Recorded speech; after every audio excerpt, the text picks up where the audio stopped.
Dami nating responsibilidad.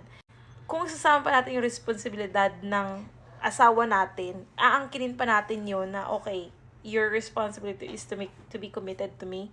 Kukunin ko pa yun, tas ako pa yung magbabantay doon sa commitment mo sa akin. Ay, B, ewan ko na lang talaga, B, kung may time ka pa mag-ayos, B. You know what I'm saying? Parang kahit foreigner pa yan, kahit Filipino pa yan, kahit ibon pa siya, they choose to be with you. They can also choose to leave. They can also choose to cheat. At yun yung masaklap na realidad. So no, I don't think it has anything to do with posting your partner to social media.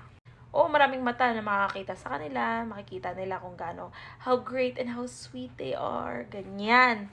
But at the end of the day, siya lang yung nakakaalam at magdedesisyon kung worth it bang i-entertain